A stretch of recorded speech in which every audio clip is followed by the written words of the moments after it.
বিয়ের আগে আপনার লাইফ পার্টনারের সাথে যে বিষয়গুলো ডিসকাস করতে হবে আপনার, এই বিষয়গুলো নিয়ে আজকে আলাপ করবো। এই কথাটা শুনলে মুরব্বীরা আমাকে পিটাবে।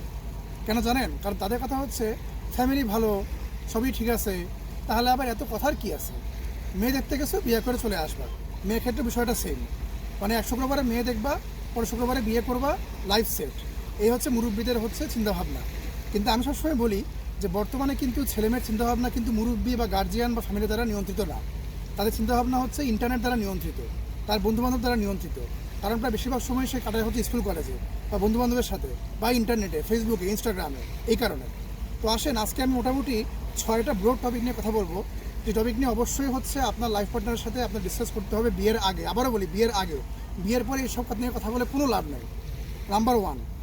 নাম্বার ওয়ান হচ্ছে আপনারা যে বিয়ে করবেন, কোন মোরাল গ্রাউন্ডে আপনারা ভালো মন্দ নির্ধারণ করবেন, এই বিষয়টা আপনাদের আসলে চিন্তাভাবনা করতে হবে। মানে দেখেন, যদি আপনারা খাঁটি মুমিন হন তাহলে তো বিষয়টা সিম্পল, কোরআন হাদিস অনুযায়ী চলবেন। কিন্তু দেখেন, সবাই তো খাঁটি মুমিন না, খাঁটি মুমিন সবাই হতেও পারবে না। কাজেই আপনাদের যে লাইফস্টাইল, তার মধ্যে কমন গ্রাউন্ডটা আসলে কী, বা আপনারা কোন কোন বিষয়ে অ্যাগ্রি করেন, সেসব বিষয়ে আপনার আলোচনা করতেই হবে। তার মধ্যে কয়েকটা বিষয় আমি একটু বলি। যেমন হচ্ছে যে আপনার ওয়াইফ কী ড্রেস পরবে বা কী ধরনের ড্রেস কোড মেনটেন করবে, এই বিষয়ে থেকে ক্লিয়ার হওয়া জরুরি। পরে এগুলো নিয়ে কাজ করে কোনো লাভ নেই। নাম্বার দুই হচ্ছে যে আপনার হাজব্যান্ড বা আপনার ওয়াইফ হোয়াট এভার তার সাথে মিশতে পারবে, সেই বিষয়গুলো আসলে ঠিক করা জরুরি। যেমন মনে করেন যে আপনার হাজব্যান্ড সে হচ্ছে তার স্কুল কলেজে বান্ধবীর সাথে কক্সবাজারের ট্যুরে চলে যাচ্ছে। এটা এখন আপনি মানতে পারেন, নাও মানতে পারেন, আপনার বিষয়। কিন্তু যদি না মানতে পারেন, বিষয়গুলো আগে থেকে কিন্তু বিয়ের আগে আপনার ঠিকঠাক কিন্তু বলে নিতে হবে। এবং আপনার ওয়াইফের ক্ষেত্রেও সেম কথাই প্রযোজ্য। ধরেন যে আপনার ওয়াইফ বিশ্বাস করে যে ছেলে বন্ধুর সাথে বাইরে গেলে ঘুরলে কোনো সমস্যা নাই, কিন্তু আপনার যদি সমস্যা থাকে তাহলে আগে ঠিক করে নিতে হবে যে ভাই, বিয়ের পরে কিন্তু এই বিষয় করা যাবে না। আরেকটা বিষয় যেটা, সেটা হচ্ছে যে কোন ধরনের ইনকাম সোর্স পার্সিউ করা যাবে, এই বিষয় নিয়ে আসলে একদম ফিক্স করে ফেলতে হবে। ধরেন যে আপনার হাজব্যান্ড এখন বিয়ের পর ব্যাংক জবের জন্য ট্রাই করতেছে, কিন্তু আপনি বিয়ের আগে থেকে বলেই নেন নাই যে ভাই তোমার কিন্তু ব্যাংক জব ট্রাই করা যাবে না। তার প্ল্যান কিন্তু মাথার মধ্যে আছে যে ভাই আমি ব্যাংক জব ট্রাই করব। এখন যদি আপনি মনে করেন যে ব্যাংক জব বা স্পেসিফিক কিছু জব এটা ট্রাই করা যাবে না, ইসলাম বা আপনার হচ্ছে মোরাল গ্রাউন্ড সমর্থন করে না, আগে থেকে কথা বলে নিতে হবে। পরে এগুলো নিয়ে আলাপ করে কোনো লাভ আসলে হবে না। এটা তাহলে নাম্বার ওয়ান গেল, যেটা হচ্ছে কমন মোরাল গ্রাউন্ড। মানে আপনারা কোন মোরাল গ্রাউন্ডের বেসিসে আসলে আপনাদের যে আচার আচরণ ভালো মন্দ নির্ধারণ করবেন সেটা ফিক্স করা। নাম্বার দুই হচ্ছে যে আপনাদের যে ক্যারিয়ার প্ল্যান, ফিউচারে যে ক্যারিয়ার প্ল্যান নেক্সট 5 বছরে, সেই বিষয়গুলো আপনার সাথে কথা বলে নিতে হবে। কেন একটু বুঝাই বলি, 3টা বিষয় আছে এখানে। একটা বিষয় হচ্ছে যে ক্যারিয়ার বিষয়ে আসলে এক্সপেকটেশনটা কী। ধরেন যে আপনি একটা ছেলেকে বিয়ে করছেন, এখন ছেলে চিন্তা করছে যে আমি বর্তমানে যে জবটা করি অফিসে, এই জবে তো আসলে বেতন খারাপ, বেতন তো ভালো না। তাহলে এক কাজ করি, আমি হচ্ছে যেহেতু খুব ভালো খাবার রান্না করি, আমি হচ্ছে একটা ঠেলা গাড়ি নিয়ে, ঠেলা গাড়িতে হচ্ছে কিছু মানে খাবার দাবার নিয়ে আমি বসে পড়ি, আমি খুব ভালো ব্যবসা করবো। কিন্তু আপনার স্ট্যান্ডার্ডের সাথে মনে করেন এটা যায় না। আপনি চান না যে এই ধরনের ব্যবসা আপনার হাজব্যান্ড কোনো কালেই করুক। কাজে কোন জবগুলো আসলে আপনি আপনার হাজব্যান্ডকে অ্যালাউ করতেছেন, এটা আসলে মানে একদম পুরোপুরি মানে ঠিক করে নেওয়া জরুরি। এবং সেমভাবে আপনার ওয়াইফ আসলে কতটুকু ক্যারিয়ার পার্সিউ করতে পারবে, এই বিষয়টাও আসলে আপনার কিন্তু ঠিক করে নিতে হবে। কারণ আপনি চিন্তা করছেন যে আপনার ওয়াইফ যদি 9 to 5 জব করে, তাহলে সে পরিবারের সময় দেবে কখন, এটা আপনি চিন্তা করতেছেন। কিন্তু কথা হচ্ছে এটা থেকে আগে থেকে বলে নিতে হবে যে আপনি যে এই যে মানে ক্যারিয়ার যে করবেন, কী ধরনের ক্যারিয়ার সেটা, এবং কতটুকু সময় আপনি ব্যয় করবেন। না বলে আগে থেকেই বিয়ে করবেন, পরে মেয়ে হচ্ছে 9টা 5টা জব করবে, সকাল 8টায় বের হয়, 6টার সময় গিয়ে পৌঁছাবে। এরপরে যদি আপনি বলেন গিয়ে যে না ভাই, এটা তো আসলে পসিবল না, ফ্যামিলিতে সময় হচ্ছে না, তাহলে কিন্তু হবে না। এটা আপনি আগে থেকে ঠিক করে নিতে হবে যে কতটুকু সময় আপনার ওয়াইফ ক্যারিয়ারে আসলে দিবে, এই বিষয়টা। আর সবচেয়ে বেশি ইম্পর্টেন্ট যেটা, যে আপনি যখন কোনো ক্যারিয়ার বিষয়ে যখন ডিসকাস করবেন, অবশ্যই চিন্তা করবেন যে আপনার বাচ্চা হওয়ার পর কী হবে। কারণ দেখেন, আপনারা হয়তো 2 বছর 3 বছর ম্যাক্সিমাম 4 বছর বাচ্চা ছাড়া যা সিঙ্গেল দুজন মিলে হচ্ছে সংসার করবেন। এরপরে কিন্তু পুরো লাইফটাই কিন্তু আপনার বাচ্চা নিয়ে কিন্তু সংসার করতে হবে। এই কারণে বাচ্চা হয়ে যাওয়ার পরে আপনার ওয়াইফ বা আপনি নিজে কীভাবে ক্যারিয়ারটা আপনারা গড়বেন বা আপনাদের প্ল্যানটা কী, এই বিষয় নিয়ে অবশ্যই আপনাদের কথা বলে নিতে হবে।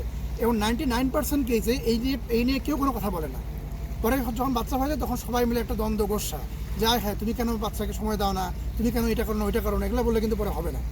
আচ্ছা, এটা গেল নাম্বার 2, যে future career plan in next 5 years. Number 3 হচ্ছে ফ্যামিলিতে কার কন্ট্রিবিউশন কী হবে, এটা আগে থেকে ঠিক করে নিতে হবে। আপনি চিন্তা করতেছেন যে আরে ও তো মেয়ে মানুষ, কাজেই ওর তো হচ্ছে বাচ্চা কাচ্চা মানুষ করতেই হবে। কিন্তু হয়তো বা তার থিঙ্কিংটা ওরকম না, হতেই পারে সে হয়তো ভিন্নভাবে বড় হয়েছে। এই জন্য এই বিষয়টা অবশ্যই আপনার ঠিক করে নিতে হবেই। এবং আরেকটা বিষয় আমি বলি আপনাকে, অনেক মেয়েই আছে যারা হচ্ছে ক্যারিয়ার পার্সিউ করতেছে, কিন্তু তারা আসলে বিশ্বাস করে যে একটা মেয়ে ক্যারিয়ার পার্সিউ করলেও সংসারে তার টাকা দেওয়ার কোনো দরকার নেই, বিশ্বাস সে করতেই পারে। যদি আপনি এক্সপেক্ট করেন যে আপনার ওয়াইফকে সংসারে টাকা দিতে হবে, যদি আপনি এক্সপেক্ট করেন যে আপনার ওয়াইফের এরকম ফ্যামিলি রেসপন্সিবিলিটি, সেই এক্সপেকটেশনটা আপনার আগে থেকে ক্লিয়ার করে নিতে হবেই। সিমিলারলি যদি আপনি অ্যাজ ওয়াইফ চিন্তা করেন যে আপনার হাজব্যান্ড হচ্ছে ফ্যামিলি রেসপন্সিবিলিটিগুলো 50-50 পালন করবে, আপনি চিন্তা করতেই পারেন, সেটা আগে থেকে আপনি অবশ্যই কথা বলে নেবেন। তা নাহলে কিন্তু ফ্যামিলি রেসপন্সিবিলিটি নিয়ে, ইকোনমিক রেসপন্সিবিলিটি নিয়ে আপনাদের মধ্যে ঝামেলা সৃষ্টি হবে। এইবার আসি হচ্ছে নাম্বার 4-এ। অনেক ছেলেই বিশ্বাস করে যে তার ওয়াইফ হচ্ছে 5টা সম্পর্ক থাকলে মহাভারত শুদ্ধ, মানে ওয়াইফের 5টা কোনো সম্পর্ক থাকাই যাবে না। যদি আপনি এটা বিশ্বাসই করেন ভাই, তাহলে অবশ্যই আপনি আপনার ওয়াইফ যে হবে তার সাথে কথা বলে নেন। আপনি বলবেন যে ভাই কেমনি এটা বের করবো, বের করার টেকনিক আছে, ওটা নিয়ে পরে ভিডিও করব। কিন্তু আপনার অবশ্যই আপনার ওয়াইফের সাথে কথা বলে নিতে হবে যে ভাই আমার কিন্তু ক্লিন পাস্টের মেয়েই লাগবে, কেননা হচ্ছে আমি নিজেও হচ্ছে হয়তো ক্লিন পাস্টের ছিলাম বা সামথিং, কিন্তু আমি ক্লিন পাস্টের মেয়ে চাই, বা হচ্ছে মেয়ের পাস সম্পর্ক থাকা যাবে না। যদি আপনার না থাকে তাহলে আপনি অন্য কোনো এক্সকিউজ দিয়ে আপনি বিয়েটা ভেঙে দেন। এটা আপনাকে আগে থেকেই ক্লিয়ার করতেই হবে। এই নিয়ে মোটামুটি আমার ক্লায়েন্টদের মধ্যে মানে 10%-এর বেশি আফসোস করে। এই কারণে আপনারা এই বিষয়টা দয়া করে আগেই ঠিক করে নেবেন। এর পরের বিষয়টা যেটা হচ্ছে ফ্যামিলি প্ল্যানিং কোয়েশ্চেন। দেখেন, বাংলাদেশের বহু ছেলে বিশ্বাস করে ফ্যামিলি প্ল্যানিংয়ের কোনো দরকার নেই, বাচ্চা আমি ইচ্ছা মতো নিব, খাওয়ানোর দায়িত্ব আল্লাহর। যদি আপনি এই ধরনের নিজ মানসিকতার হন, কোনো সমস্যা নাই। যদি আপনি বিশ্বাস করেন যে বাচ্চা জন্ম দেওয়ার আগে রেসপন্সিবিলিটি নেওয়া শিখতে হবে, তাহলে আপনি অবশ্যই ফ্যামিলি প্ল্যানিং কি সে করবে কি না, তার ফ্যামিলি নিয়ে কী চিন্তাভাবনা, এটা নিয়ে অবশ্যই কথা বলে নেবেন। তা না হলে কিন্তু আপনি পরে দেখবেন যে বাচ্চা হয়েই যাচ্ছে আর আপনি প্যারা খেয়ে যাচ্ছেন, আপনার জীবন বাচ্চা বলতে বলতেই শেষ। এবার আমি নেক্সট বিষয়ে আসি। নেক্সট বিষয় হচ্ছে এখন বর্তমানে বাংলাদেশ ত্যাগ করা হচ্ছে তরুণদের একটা অন্যতম ড্রিম। যদি আপনি চিন্তা করেন যে বিদেশে গিয়ে আপনি হায়ার স্টাডিজ করবেন, তাহলে অবশ্যই আপনার ওয়াইফ বা হাজব্যান্ডের সাথে এই বিদেশ যাওয়ার প্ল্যানটা শেয়ার করে নেবেন, এবং সে আসলে কমফোর্টেবল কিনা, ফ্লেক্সিবল কিনা, বা কীভাবে আপনারা বিদেশ বাংলাদেশ প্ল্যান করতেছেন এই বিষয়টা ক্লিয়ার করে নেবেন দয়া করে। আর ফাইনাল যে বিষয় সেটা হচ্ছে কাবিননামা। অর্থাৎ আপনাদের কাবিননামাটা কীরকম নির্ধারণ করে নেবেন। ধরেন কোনো একজন চিটাগাংয়ের মেয়েকে আপনি পছন্দ করছেন, তাকে বিয়ে করবেন, মেয়ে খুব ভালো, কিন্তু মেয়ের সংস্কৃতি হচ্ছে 30 লাখ টাকা কাবিনের নিচে তাদের বিয়ে হয় না। এখন আপনার যে আয় রোজগার 30 লাখ টাকা কামাইতে কামাইতে আপনার চলে যাবে হচ্ছে 20 বছর, তাহলে তো আসলে হইল না এটা। এখন তাহলে অবশ্যই কাবিননামাটা কত হবে এটা কিন্তু কথা বলে নিতে হবে আপনার দুজনের সাথে। আপনার অবশ্যই কথা বলে নিতে হবে মেয়ের সাথে যে মেয়ের এক্সপেকটেশনটা কী বা আপনার এক্সপেকটেশনটা কী, আপনি কত দিতে পারবেন। যদি মেয়ে বলে যে ঠিক আছে আমি মোটামুটি এই বিষয়ে রাজি, তাহলে ফ্যামিলির সাথে কথা বলে নিব, তাহলে আপনি আগান, তাহলে আগাইয়েন না। আমি আবারও তো রিপিট করি পুরো বিষয়গুলো। একটা হচ্ছে যে আপনাদের কমন মোরাল গ্রাউন্ড, মানে কিসের বেসিসে আপনার ভালোমন্দ নির্ধারণ করবেন, future career plan next 5 years, কে কোন রেসপন্সিবিলিটি পালন করবে, পাস সম্পর্ক আছে কি না, ফ্যামিলি প্ল্যানিংয়ের কোয়েশ্চেনগুলো, তারপর হচ্ছে বিদেশে সেটেল হওয়ার প্ল্যান কী, আর ফাইনালি কাবিননামার কোয়েশ্চেন। এই বিষয়গুলো যদি ঠিক করে নেন, আশা করি আপনাদের বিয়ের পরের প্রবলেম অনেকাংশে সলভ হয়ে যাবে।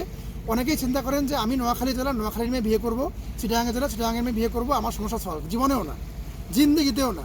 আপনি চিটাগাংয়ের ছেলে, আপনার ওয়াইফের প্ল্যান হচ্ছে বিদেশ সেটেল হওয়ার, আপনার প্ল্যান ঢাকা শহরে সেটেল হওয়ার, কেমনে প্ল্যান হবে, কেমনে এটা কমফোর্টেবল হবে না। কাজে এগুলো বেশি জরুরি আপনার জেলার চেয়ে। আচ্ছা, matchmaking service, pre marriage counselling, post marriage counselling, বারাটা তৈরি করে দেওয়া, এই সব ধরনের বিয়েলেটের সার্ভিস আমরা দিয়ে থাকি। যদি আপনারা ইন্টারেস্টেড হন অবশ্যই আমাদের মেসেজ করবেন, একদিনের মধ্যে রিপ্লাই ইনশাল্লাহ পেয়ে যাবেন। ধন্যবাদ সবাইকে, আসসালামু আলাইকুম।